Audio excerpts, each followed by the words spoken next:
Student welcome to our YouTube channel commerce question से। आज की क्लास में हम कवर करेंगे issue of debenture as a collateral security. इससे पहले वाली क्लासेस मैंने आपको हर एक टॉपिक बिल्कुल कंसिस्टेंसी से कवर कराया हुआ है। अगर अभी तक आपने लास्ट वीडियोस अटेंड नहीं की, कीजिए ताकि आपकी स्टडी में कंसिस्टेंसी बनी रहे। अगर अभी तक आपने मेरे चैनल कॉमर्स क्वेश्चन को सब्सक्राइब नहीं किया, सब्सक्राइब कीजिए ताकि जब भी मैं न्यू वीडियोज अपलोड करूँ सबसे पहले नोटिफिकेशन आपके पास जाए, आप वीडियोज़ को सबसे पहले देखें और आपकी स्टडी बूस्टअप हो। ओवरव्यू लेते हैं issue of debenture as a collateral security के रूप में क्या होता है, जिसमें आपको अपनी तरफ से एक एग्जांपल लेटर करके बताती हूँ कि मान लो कि हमने बैंक से लोन लेने गए हैं। तो जब भी हम बैंक से लोन लेते हैं तो बैंक कुछ ना कुछ सिक्योरिटी के रूप में हमसे गिरवी रखवाती है। जैसे मैं आपको एग्जांपल देके समझाती हूँ। एग्जाम्पल के लिए ले लो कि आपने 80,000 का क्या लेना, लोन लेना है। 80,000 रुपये का क्या लेने गए हो आप, लोन लेने गए हो।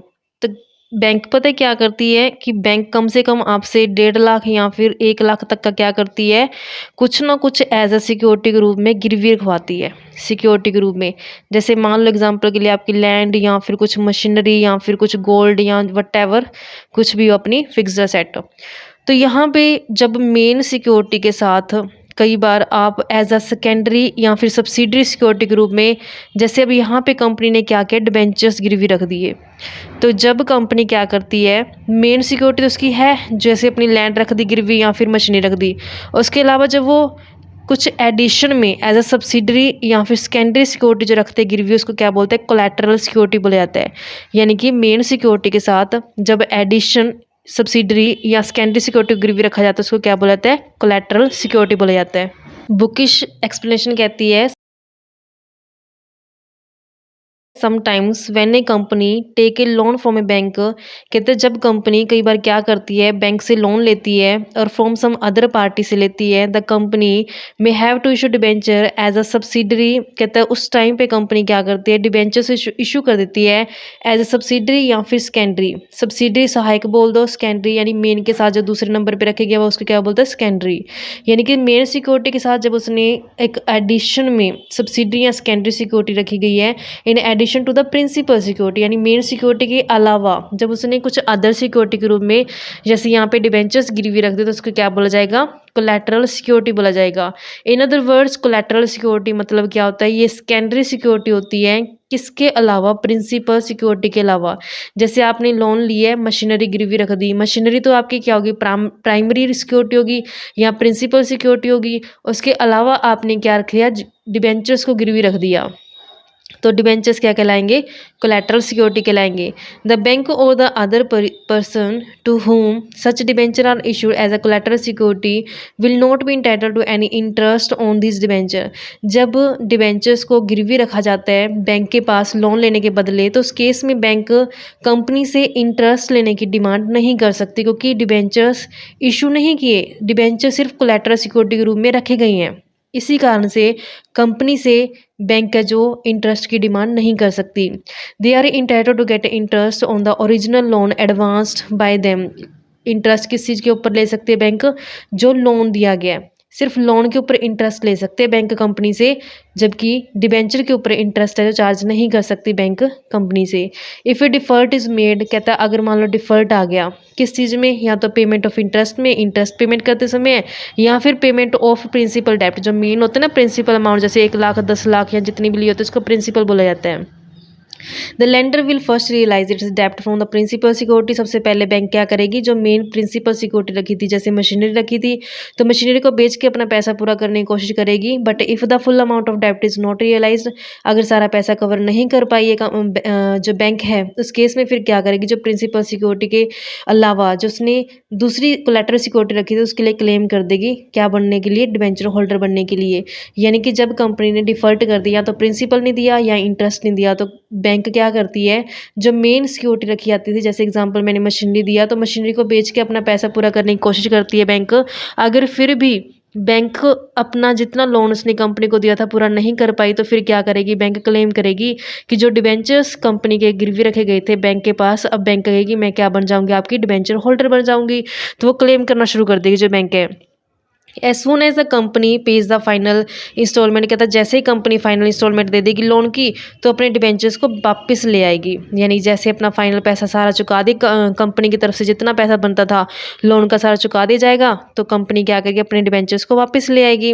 देर are two method of dealing with such debenture, कहते हैं यहाँ पे दो तरीके होते हैं बुक्स ऑफ अकाउंट्स में इसको डील करने के लिए, यानी कि दो तरीकों से हम इसको डील कर सकते हैं। फर्स्ट मेथड के अंदर कंपनी क्या करेगी, कहते हैं फर्स्ट मेथड में कोई भी एंट्री पास नहीं की जाएगी बुक्स ऑफ कंपनी के अंदर as a debenture note actual issue, क्योंकि डिबेंचर जो एक्चुअल में इशू नहीं किए हैं but only give away as a collateral security, सिर्फ कोलेटरल सिक्योरिटी के रूप में दिए हैं, इशू नहीं किए गए हैं। ऐसा अंडर दिस मेथड, तो कहते हैं इस मेथड के हिसाब से जो एंट्री है सिर्फ किसकी एंट्री पास होगी, सिर्फ लोन लेने की, कि लोन लिया जा रहा है लोन की एंट्री पास हो जाएगी।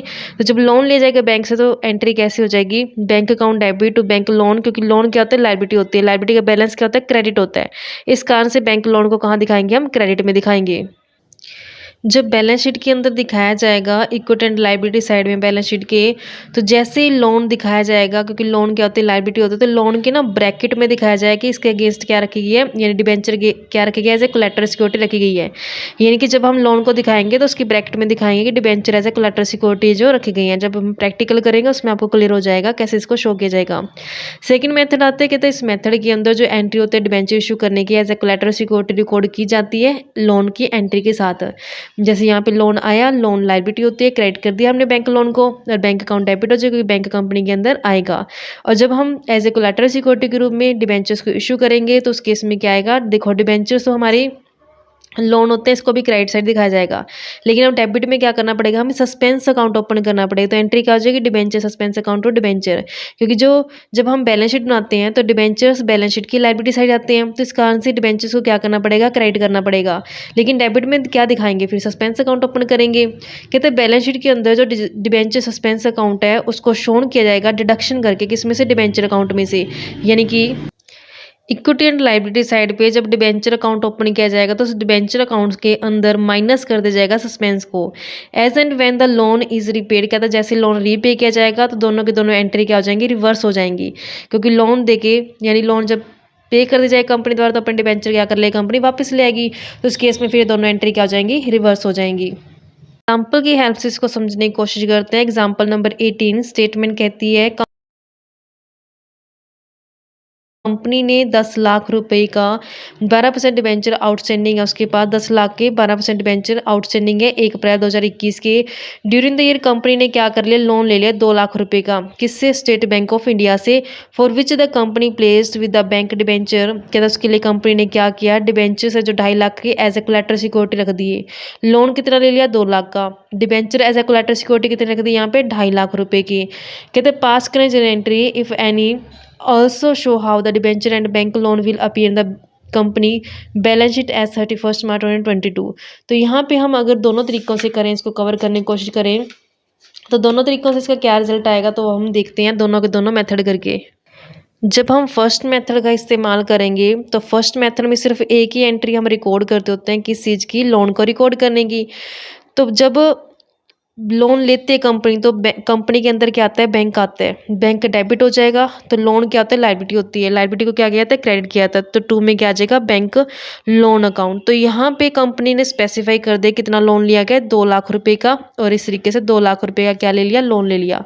अब टर्न आते कि बैलेंस शीट के अंदर कैसे इसको शो किया जाए। हम जानते हैं कि बैलेंस शीट में क्या होता है कि लॉन्ग टर्म लायबिलिटी होती है, ये अपनी डिबेंचर्स होते हैं, लोन भी लॉन्ग टर्म लायबिलिटी होती है, डिबेंचर्स भी लॉन्ग टर्म होते हैं। तो यहाँ पे जब हम नोट्स के अंदर दिखाएंगे तो कैसे दिखाएंगे कि 12% जो डिबेंचर्स हैं, तो इसकी ब्रैकेट में शो करना पड़ेगा कि जो डिबेंचर्स हैं 2.5 लाख रुपए के, 2.5 लाख रुपए के क्या किए गए हैं, have been issue as a collateral security. कहते हैं कि उसको दिखाना पड़ेगा हमें, हैव बीन इशू, कहते हैं इसको इशू किया गया कैसे, एज ए कोलेटरल सिक्योरिटी के रूप में इसको रखा गया है, कोलेटरल सिक्योरिटी के रूप में। अब हमें क्वेश्चन में डिफाइन किया गया जो टोटल डेट अपने डिबेंचर्स हैं वो बनते हैं 10 लाख रुपए से।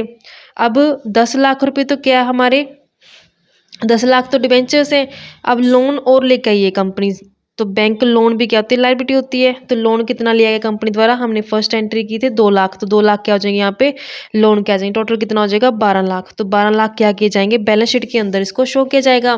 तो बैलेंस शीट के जब अंदर हम शो करेंगे इसको, तो बैलेंस शीट में हम शो करते समय इसको दिखाएंगे नॉन करंट लायबिलिटी हेड में आता है, क्योंकि ये क्या होती है लॉन्ग टर्म होती है। तो नॉन करंट लायबिलिटी हेड के अंदर जो लॉन्ग टर्म ब्रोविंग्स है उस नाम से हम इसको दिखा देंगे, लॉन्ग टर्म ब्रोविंग्स के नाम से कितना दिखा देंगे कि 12 लाख रुपया ये आया है। आई होप कि क्लियर हो गया। फर्स्ट मेथड सिर्फ हमने क्या किया है, इसमें लोन की एंट्री की है, और बाकी बैलेंस शीट के अंदर हमने जब दिखाया कि हमारे पास डिबेंचर ऑलरेडी 10 लाख के थे, 2.5 लाख के क्या एज ए कोलैटरल सिक्योरिटी उसको ब्रैकेट में दिखा दिया। बैंक लोन जितना है उसको 2 लाख, तो टोटल कितना हो गया 12 कहाँ दिखा देंगे हम अपनी बैलेंस शीट के अंदर। सेकंड मेथड हमारे पास आते हैं जिसमें हम 2 एंट्रीज को रिकॉर्ड करके चलेंगे। एक तो आएगी हमारे पास बैंक लोन वाली, बैंक अकाउंट डेबिट कर दिया जाएगा क्योंकि इससे कंपनी का बैंक बैलेंस बढ़ जाएगा। बैंक लोन इसमें क्रेडिट कर देंगे क्योंकि इससे लायबिलिटी जो होती है वो बैंक लोन लायबिलिटी साइड दिखाया जाता है। 2 लाख रुपए से जो लोन लिया गया, तो 2 लाख रुपए हम यहाँ पे दिखा देते हैं कि 2 लाख का लोन कंपनी द्वारा लिया गया है। सेकंड एंट्री हमारे पास आती है डिबेंचर्स को जब एज ए कोलैटरल सिक्योरिटी रखा गया है, तो डिबेंचर सस्पेंस अकाउंट डेबिट कर दिया जाता है। तो डिबेंचर सस्पेंस को डेबिट कर देंगे हम, और क्रेडिट में क्या आएगा 2 में डिबेंचर्स, क्योंकि डिबेंचर्स क्या कर गए हैं कोलैटरल सिक्योरिटी के रूप में रखे गए हैं। तो 2 में डिबेंचर अकाउंट के नाम से दिखा देता है 2.5 लाख रुपये, क्योंकि 2.5 लाख रुपये के क्या कही है debenture as a collateral security रखी गई है। अब बैलेंस शीट के अंदर कैसे दिखाएंगे इसको, तो उसके लिए नोट्स टू अकाउंट्स बनाया जाता है। नोट्स टू अकाउंट्स के हम अंदर दिखाएंगे कि सबसे पहले डिबेंचर्स थे कितने। तो हमने देखा कि जो टोटल डिबेंचर्स हैं हमारे पास 12% की रेट से 12% डिबेंचर्स हैं, 10 लाख ऑलरेडी पड़े थे, और अब कितने दे दिए गए हैं 2.5 लाख रुपए एज ए कोलैटरल सिक्योरिटी रखेंगे, तो 2.5 लाख ही हो जाएंगे।